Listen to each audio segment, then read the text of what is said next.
আমরা সেই হ্যাঁ আমরা এখন যে ক্যাম্পিং ভিডিও করব তার জায়গা দেখতে এসেছি। তো আমাদের নতুন চ্যানেল, তোমরা পাশে থাকো। এই যে আমরা মোটামুটি জায়গা দেখতে এসেছি, দেখতে পাচ্ছ চারদিকে জঙ্গল।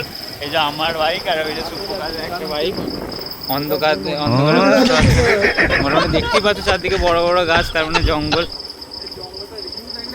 ডারকা মহল আছে একটা। দেবা এখন রাত কটা বাজছে? রাত মোটামুটি কটা বাজছে? রাত 11টা বাজছে। মোটামুটি জায়গাটা মোটামুটি নিশুতি বলতে গেলে।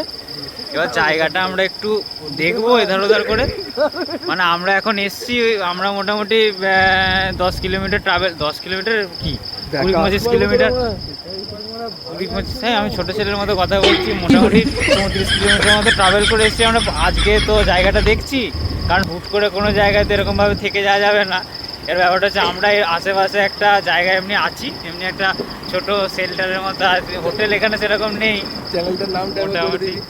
মোটামুটি জায়গাটা দেখতে চারদিকে দেখছো, এই ভয়টাই পাচ্ছিলাম আমরা। এই জিনিসটা গাড়ি থেকে নামতেও ভয় লাগছে এখন। তাই নামতে হবে, নেমে দেখতে হবে কোন দিকে যাওয়া যায়।